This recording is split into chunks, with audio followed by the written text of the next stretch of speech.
Outdoor हुआ बेकार, TV ही दे रहा है नमस्कार, आप देख रहे हैं न्यूज 18 राजस्थान। 20 मिनट में 20 खबर में आपका स्वागत है। मैं हूं आपके साथ प्रियंका राय। हम अगले 20 मिनट में आपको देश दुनिया की 20 ऐसी खबरें बताने वाले हैं जो इस वक्त न केवल सुर्खियों में है बल्कि दिलचस्प भी है और अहम भी है। तो शुरू करते हैं 20 मिनट में 20 खबरों का सिलसिला। सबसे पहले देखते हैं राजस्थान की कौन कौन सी खबर इस वक्त अहम है। धू धू कर जलती कार की ये तस्वीरें चुरू से आई हैं। NH52 आपड़ो पेट्रोल पंप के पास शुक्रवार रात 2 कारों की भिड़ंत के बाद एक कार में भीषण आग लग गई। लेकिन गनीमत ये रही कि वहां मौजूद लोगों ने कार चला रहे शख्स को बाहर निकाल लिया, जिसके बाद देखते ही देखते कार आग के गोले में तब्दील हो गई और उसमें धमाके होने लगे। सूचना के बाद मौके पर पहुंची कोतवाली पुलिस और नगर परिषद की दमकल ने आग पर काबू पाया, लेकिन जब तक लपटों पर काबू पाया गया तब तक कार कबाड़ में तब्दील हो चुकी थी। राहत की बात ये रही कि हादसे में कोई हताहत नहीं हुआ। पुलिस से मिली जानकारी के मुताबिक एक कार बिसाऊ से आ रही थी, जबकि दूसरी कार झुंझुनू की तरफ जा रही थी। राजगढ़ पुलिया के पास बिसाऊ रोड पर दोनों कारों की भिड़ंत हो गई। टक्कर लगने के बाद एक कार में आग लग गई। लपटें उठती देखकर लोग मौके की तरफ भागे। जिस कार में आग लगी हुई थी उसमें कार ड्राइव कर रहा शख्स बैठा था, जिसे लोगों ने गेट खोलकर बाहर निकाला। बाहर निकलने के बाद कार सवार वहां से भाग गया। बताया जा रहा है कि जिस कार में आग लगी उसमें रिड़वा की ठाड़ी निवासी रोडवेज कर्मचारी था। शख्स के नशे में होने की बात कही जा रही है, जबकि दूसरी कार में गांव भामासी का अमित कस्बा था, जो परिवार सहित झुंझुनू होते हुए सीकर जा रहा था। सामने से आ रही रॉन्ग साइड की गाड़ी ने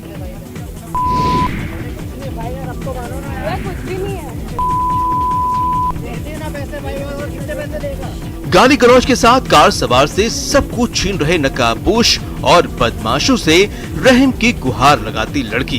तस्वीरें उदयपुर की हैं। बड़ी तालाब के किनारे एक युवती से लूट का वीडियो वायरल हो रहा। बताया जा रहा है कि शुक्रवार शाम को नई थाना इलाके में स्थित बड़ी तालाब पर गौरेला रोड पर एक कार में युवक और युवती पहुंचे थे। ऐसे में 4 युवकों ने चाकू की नोक पर युवक से नकदी और दूसरे सामान लूट लिए। देख ले, देख भाई ने पूरा देख लिया यार। खुला है ना भाई? अरे भाई मेरा नहीं है, मेरा सिर्फ ये था पानी की बोतल। अरे भाई यार चाबी तो दे दे। वह चाबी तो दे दो प्लीज। हाँ, तो ये है कि लुटेरे गाड़ी की चाबी भी लेते गए। बहरहाल युवती ने बड़ी सूझबूझ से लूट का वीडियो अपने मोबाइल कैमरे में कैद कर लिया, जिससे लूट करने वाले युवक के चेहरे सभी के सामने आ गए। अब पुलिस इस वीडियो के आधार पर लुटेरों की तफ्तीश में जुटी है।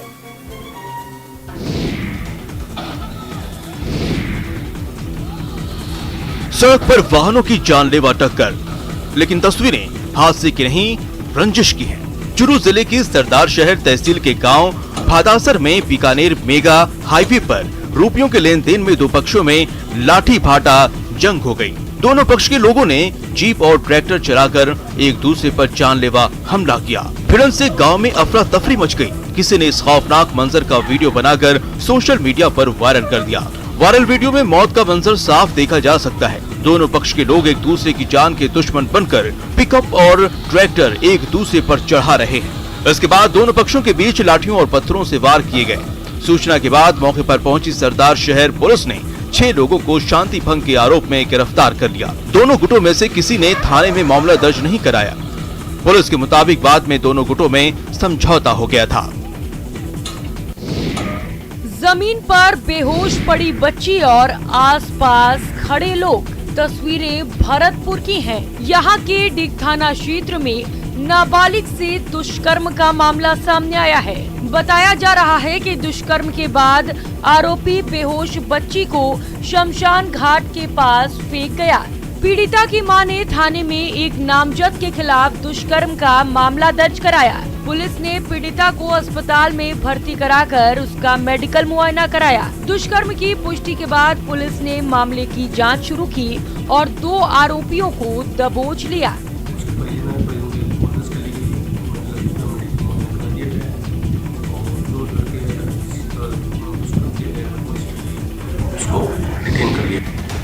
अजमेर पुलिस ने 11 करोड़ की नशीली दवा मामले में फरार मुख्य आरोपी दवा कारोबारी श्याम सुंदर मुंदड़ा को नागौर जिले के मेड़ता से गिरफ्तार किया है।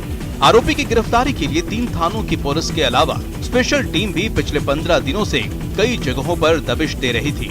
अजमेर पुलिस ने 23 मई और 1 जून को 3 अलग अलग कार्रवाई करते हुए प्रतिबंधित नशीली दवाओं के जखीरे को जब्त करते हुए 3 आरोपियों को गिरफ्तार किया था, जबकि मुख्य आरोपी फरार हो गया था। पुलिस की शुरुआती पड़ताल में सामने आया है कि आरोपी श्याम सुंदर पिछले साल कोरोना के चलते लगे लॉकडाउन के बाद से ही अवैध नशीली दवाओं के काले कारोबार से जुड़ा था और अजमेर को इसने ट्रांजिट सेंटर के रूप में बना रखा था, जहां ये अवैध नशीली दवाओं का भंडारण करता और बाद में उसको आगे सप्लाई करता था। आरोपी ने शहर के रामगंज, अलवर गेट और क्लॉक टावर थाना इलाके में अलग अलग गोदाम बना रखे थे, जहां इन नशीली दवाओं को रखता था। साथ ही किसी को शक न हो इसके लिए माल की डिलीवरी ई-रिक्शा के जरिए करवाता था। कोरोना के पहले और दूसरे चरण में दवा कारोबार को मिली छूट का इसने भरपूर फायदा उठाया और जमकर इस काले कारोबार को फैलाया। इस मामले में जुड़े और लोगों की तफ्तीश के लिए पुलिस अब आरोपी का रिमांड लेकर गहराई से पूछताछ करेगी।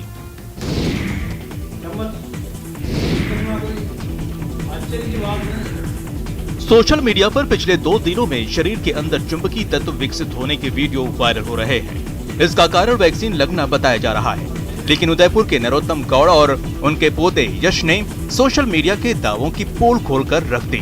सोशल मीडिया पर वीडियो देखकर नरोत्तम गौड़ ने इसकी सच्चाई पता लगाने की ठानी। नरोत्तम गौड़ ने इसके लिए अपने पोते का सहारा लिया। उसके शरीर पर जब चम्मच, सिक्के और दूसरे लोहे के सामान लगाए तो वो भी चिपक गए। हालांकि इस नन्हे बच्चे यश को अभी तक वैक्सीन नहीं लगी है, उसके बावजूद उसके शरीर पर वस्तुएं चिपक रही हैं। ऐसे में नरोत्तम गौड़ ने ये अपील की है कि वो वैक्सीन के प्रति फैलने वाली अफवाहों से दूर रहें। ऐसी कोई बात नहीं है, अफवाहों पे ध्यान नहीं दे, आराम से वैक्सीन लगवाने जाके वैक्सीन लगाने से बहुत फायदा हुआ है। देश के अंदर एकदम कोरोना की जो रेट है वो बिल्कुल मरीजों की रेट है बिल्कुल कम हो गई है। झालावाड़ में एक हाई वोल्टेज ड्रामा देखने को मिला। पति और पत्नी के बीच विवाद हुआ और गुस्से में पत्नी अपने मायके चली गई। शख्स ने अपनी पत्नी को मनाने की कोशिश की पर वो नहीं मानी। इसके बाद शख्स अपनी पत्नी को मनाने के लिए मोबाइल टावर पर चढ़ गया। पत्नी को बुलाने की मांग करते हुए शख्स ने काफी देर तक हाई वोल्टेज ड्रामा किया। मौके पर पुलिस पहुंची और उसे समझाने में जुट गई। पुलिस के मुताबिक मोबाइल टावर पर चढ़ा युवक बजरंग लाल शराबी किस्म का आदमी है, जो आए दिन शराब पीकर अपनी पत्नी से मारपीट करता है। इससे परेशान होकर उसकी पत्नी पीहर चली गई, जिससे क्षुब्ध होकर वो मोबाइल टावर पर जा चढ़ा। लोगों ने जब युवक को टावर पर चढ़ते देखा तो उसे नीचे उतरने के लिए कहा, लेकिन उसने किसी की बात नहीं मानी। स्थानीय लोगों को इस घटना की सूचना पुलिस को देनी पड़ी। तमाशा देखने के लिए मौके पर लोग जुट गए। पुलिस ने शख्स को मदद का आश्वासन दिया और उसे नीचे उतारा।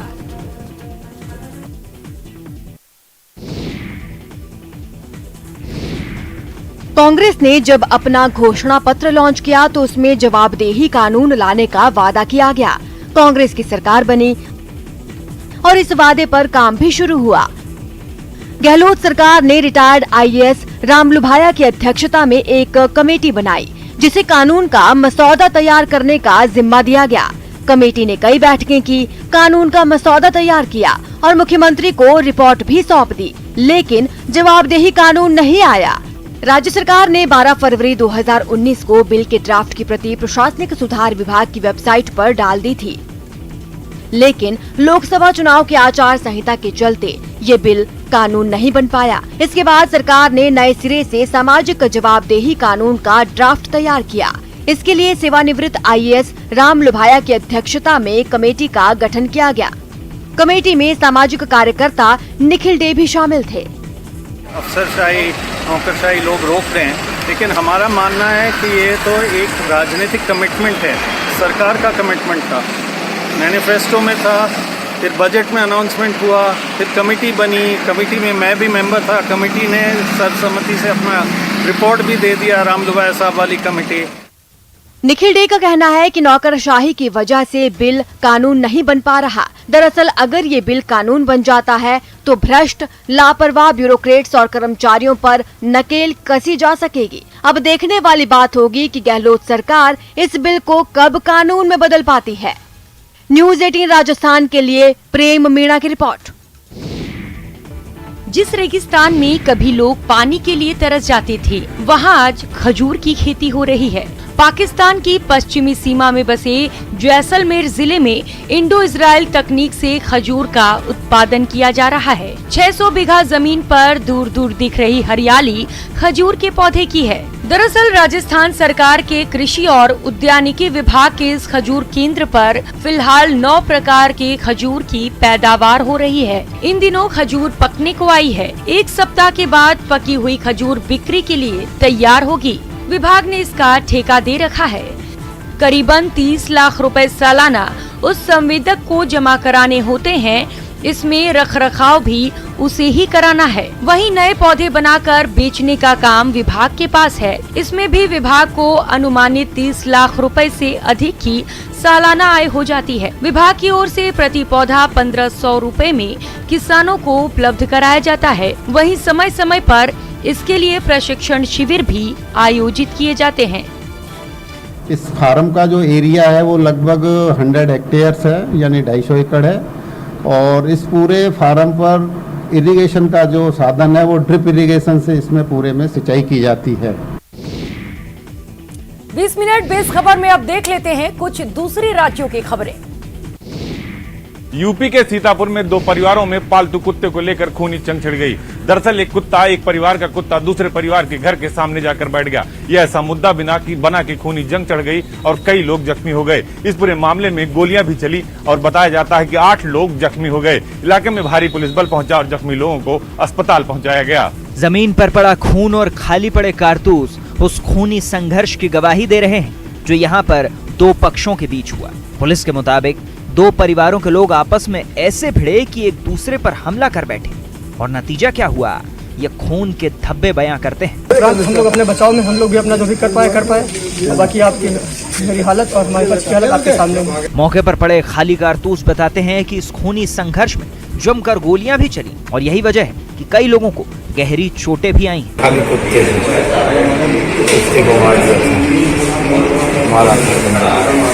फायर होने की बात आ रही है। फायर उधर से काफी फायर है। कितनी गोली चले हुए, कितने लोग? 7-8 लोग। कुत्ते के विवाद में आपस में भिड़े लोगों का कहना है कि एक परिवार ने दूसरे परिवार के कुत्ते को अपने घर पर बैठा देखा तो लाठी से मारकर भगा दिया, जिस पर कुत्ते का मालिक भड़क गया और उस परिवार पर हमला बोल दिया। जबकि दूसरे परिवार का दावा है कि उसके परिवार को कुत्ते ने पहले ही काट रखा और 2 लोगों को काट रखा, जिसकी वजह से उन्होंने कुत्ते को भगा दिया। इस विवाद में करीब 8 लोग बुरी तरह जख्मी हो गए, जिन्हें पुलिस ने अस्पताल में भर्ती करवाया। रिहायशी इलाकों और कॉलोनियों में छोटी मोटी बातों पर अनबन हो जाना और मारपीट कर देना आम बात है, लेकिन कुत्ते को लाठी मारने के विवाद में किसी इंसान पर गोली चला देना अपने आप में हैरान करने वाला मामला है। एक आशियाना अपना हो, ये सपना हर कोई देखता है और इस सपने को पूरा करने के लिए वो अपने जीवन भर की कमाई भी लगा देता है। लेकिन जरा सोचिए, लाखों के मकान के मालिक को अगर अपनी कार को आशियाना बनाना पड़ जाए तो उसे कैसा लगेगा। ये खबर हैरानी नहीं परेशान कर देने वाली है। दरअसल दिल्ली से सटे गुरुग्राम में एक बिल्डर की लापरवाही की वजह से एक सोसाइटी के कई परिवार वालों को बिजली की मार झेलनी पड़ रही है और उन्हें अपनी रात कार में ही गुजारनी पड़ रही है। रात के अंधेरे में अपनी गाड़ियों में परिवार समेत बैठे लोग किसी सफर पर नहीं निकले, बल्कि पिछले कुछ वक्त से इन लोगों की कारें ही भीषण गर्मी से बचाने के लिए इनका आशियाना बन रही हैं। ये हाल दिल्ली के पास गुरुग्राम की अपेक्स आर होम्स नाम की सोसाइटी का है। दावा किया जा रहा है कि यहाँ 30 घंटे से ज्यादा का वक्त बीतने के बावजूद बिजली नहीं आई तो घर छोड़कर कार की शरण ली और गर्मी से बचने के लिए एसी का लोगों ने सहारा लिया। दिन तो कट जाता है इस गर्मी में, भीषण गर्मी में, लेकिन रात जब आती है तो उस टाइम मच्छर और परिवार के साथ समय बिताना बड़ा ही मुश्किल और जोखिम भरा हो जाता है। तो इस वजह से मजबूरन हम सब लोगों को गाड़ी के अंदर रात बितानी पड़ी। मेरा बच्चा जो है वो सुबह से 4 बार दस्त और 6 बार उल्टी कर चुका है गर्मी के कारण। आप जानते हैं आज गर्मी कितनी है, ह्यूमिडिटी कितनी है, तो मुझे आज उसको गाड़ी में सुलाने के लिए मैं यहाँ पे इस वक्त आया हुआ हूँ। हफ्ता पहले भी पिछले 3 दिन लाइट नहीं थी, 3 दिन हमने बिना लाइट के गुजारा। बिजली की समस्या सुलझाना बिल्डर की जिम्मेदारी है, लेकिन बिल्डर ढूंढे नहीं मिला तो लोगों का गुस्सा फूट पड़ा।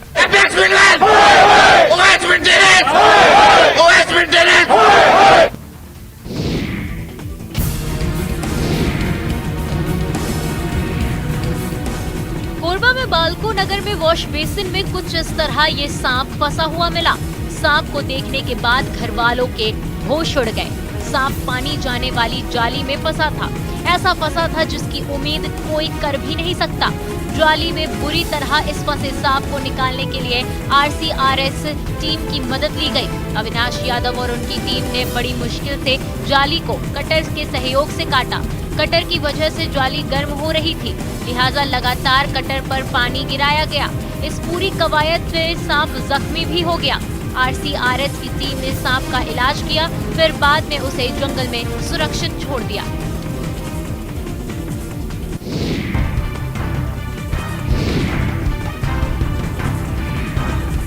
बुरहानपुर के नेपा नगर इलाके में बाघ को देखे जाने का दावा किया जा रहा है। तस्वीरें देखिए, कुछ लोग गाड़ी में बैठे हैं। इस दौरान एक बाघ रेलवे लाइन को क्रॉस करता दिखता है। बाघ नीचे उतर जाता है, वहीं गाड़ी की रोशनी के बावजूद बाघ लगातार रोशनी की तरफ देखता रहता है। बाद में वो और नीचे उतरकर झाड़ियों में गुम हो जाता है। दावा किया जा रहा है कि इस वीडियो को नेपा नगर में कार पर सवार कुछ लोगों ने बनाया है। वीडियो सोशल मीडिया पर खूब वायरल हो रहा है। वायरल वीडियो की जानकारी मिलने पर वन विभाग ने अपने स्तर पर जांच शुरू कर दी है। कश्मीर के पुलवामा से चौंकाने वाला एक वीडियो सामने आया। वहां तेज हवाओं की वजह से एक इमारत की छत ही उड़ गई। कश्मीर के अलग अलग इलाकों में तेज हवाओं ने जमकर तबाही मचाई। लेकिन सबसे खराब हालात पुलवामा के नजर आए। वहाँ सामने आई एक तस्वीर में एक इमारत की छत उड़ती दिखाई दी। हवाएं इतनी तेज थी कि बड़ी सी इमारत की वो छत किसी तिनके की तरह उड़ गई। आंधी की वजह से सेब और नाशपाती की फसल को भी नुकसान पहुंचने की खबर है। बहुत ही तेज हवाएं हैं और तेज हवाओं की वजह से बागात को काफी नुकसान हुआ है। इसी तरह बड़गाम में भी भारी नुकसान हुआ। वहाँ भी टिन के बड़े बड़े टुकड़े उड़ते दिखे। हवाओं से कच्चे और लकड़ी के मकानों को भी काफी नुकसान पहुंचा।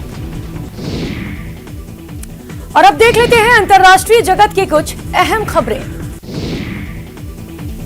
ये तस्वीरें अंतरिक्ष में चीन के बढ़ते वर्चस्व की तस्वीरें हैं।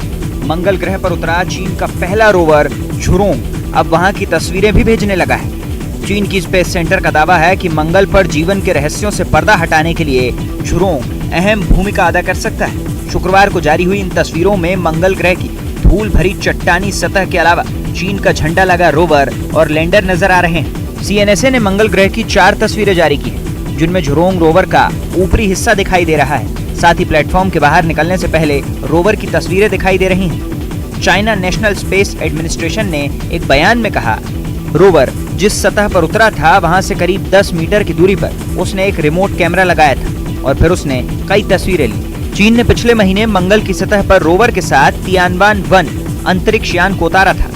चीन का जो रोवर मंगल ग्रह की सतह पर उतरा है उसमें कुल 6 पहिए लगे। इसका वजन 240 किलो है। इस रोवर में 6 अलग अलग तरह के वैज्ञानिक उपकरण लगे हुए हैं, जिनकी मदद से रोवर मंगल ग्रह से जुड़ी जानकारियां चीन की स्पेस एजेंसी तक भेज रहा है। चीन के इस रोवर में एक प्रोटेक्टिव कैप्सूल, एक पैराशूट और एक रॉकेट प्लेटफॉर्म का इस्तेमाल किया गया है। अमेरिका के बाद मंगल की सतह पर अंतरिक्ष यान भेजने वाला चीन दूसरा देश है। दावा तो ये भी किया जा रहा है कि चीन का रोवर मंगल ग्रह की सतह पर सौर ऊर्जा के इस्तेमाल से करीब 3 महीने तक रहेगा। इस दौरान ये चट्टानों के नमूने इकट्ठा करके चीन की स्पेस एजेंसी को भेजता रहेगा। ग्रीस में श्रम कानून में हो रहे बदलाव के खिलाफ वहां के कई कर्मचारी संगठनों ने जोरदार प्रदर्शन किया। वहां किसी कर्मचारी या मजदूर से हफ्ते में 40 घंटे काम लिया जा सकता है, लेकिन इसमें बदलाव कर वहां की सरकार कंपनियों को अपनी सुविधा के हिसाब से रोजाना काम के घंटे तय करने की छूट देना चाहती है। और इसी का विरोध करते हुए ग्रीस के कई शहरों में प्रदर्शन हुए। राजधानी एथेंस से सामने आई तस्वीरों में कर्मचारी संगठनों से जुड़े लोग सड़कों पर दिखाई दिए। उन्होंने कई जगहों पर जुलूस निकाले, सड़कों को जैम किया और सरकार के खिलाफ नारे लगाए। प्रदर्शनकारियों के हाथों में कई बैनर और पोस्टर भी नजर आए। वहीं युवाओं और महिलाओं के साथ हजारों की तादाद में बुजुर्ग भी इन रैलियों में शामिल हुए। देश के कई दूसरे इलाकों में भी इसी तरह की तस्वीर देखने को मिली। दक्षिण कोरिया के ग्वांगजू शहर से सांसें अटका देने वाली तस्वीरें सामने आई हैं। वहां एक 5 मंजिला इमारत बीच सड़क पर चलते ट्रैफिक के ऊपर जा गिरी और 9 लोग उसके भार में दबकर मौत के मुंह में समा गए। बताया गया कि इमारत को पहले ही गिराने का काम चल रहा था, लेकिन एक दिन पहले वो अचानक जमींदोज हो गई। मगर इस हादसे से चंद मिनट पहले बेखबर लोग सड़क पर पूरी रफ्तार से गाड़ियां दौड़ा रहे थे। तभी अचानक दाईं तरफ मौजूद इमारत ने डोलना शुरू कर दिया और सीधा सड़क पर धावा बोल दिया। सामने चल रही कार ने तुरंत ब्रेक लगाया। इसके बाद सामने धुआं ही धुआं छा गया। सड़क किनारे लगे एक सीसीटीवी कैमरे में भी ये खतरनाक हादसा रिकॉर्ड हुआ। इस वीडियो में बिल्डिंग बेहद करीब से सड़क पर गिरती नजर आई। जब ये हादसा हुआ उसी वक्त बस बिल्डिंग के पास आकर रुकी थी। बस में 17 लोग सवार थे, लेकिन ऊपर से ऐसी बला टपकी कि उसने सब कुछ रौंद डाला। इसके बाद जो तस्वीरें सामने आई उनमें बस बिल्कुल कुचली हुई नजर आई। उसे देखकर ये कहना भी मुमकिन नहीं था कि वो बस थी। जो लंबी चौड़ी इमारत बस पर गिरी वो भी मलबे के पहाड़ में बदली दिखी। उसका कंक्रीट सड़कों पर चारों तरफ बिखरा दिखा और उसके सरिये बाहर निकल गए। हादसे की जानकारी मिलते ही बचाव एजेंसियां घटना स्थल पर पहुंची। मलबा हटाने के लिए करीब दर्जनों क्रेन काम पर लगाई गई। शाम करीब 4:30 बजे हुए हादसे की चपेट में आए लोगों को बचाने के लिए शुरू हुआ अभियान रात 8 बजे तक चलता रहा। मलबे में दबे लोगों को बाहर निकालने के लिए बचाव कर्मियों ने अपनी जान लगा दी। आखिरकार उन्होंने 8 लोगों को बचा तो लिया, लेकिन सभी बुरी तरह से जख्मी थे। इजराइल की राजधानी यरूशलेम से आग की डरा देने वाली तस्वीरें सामने आई हैं। यहाँ के जंगलों में भीषण आग लगने के बाद आसपास के रिहायशी इलाकों को खाली कराया गया। साथ ही तेल अवीव और यरूशलेम को जोड़ने वाले हाईवे को भी बंद कर दिया गया, क्योंकि हाईवे के बेहद करीब घने जंगलों में भीषण आग की लपटें उठती नजर आईं, जिनके तेजी से फैलने का खतरा बढ़ने लगा।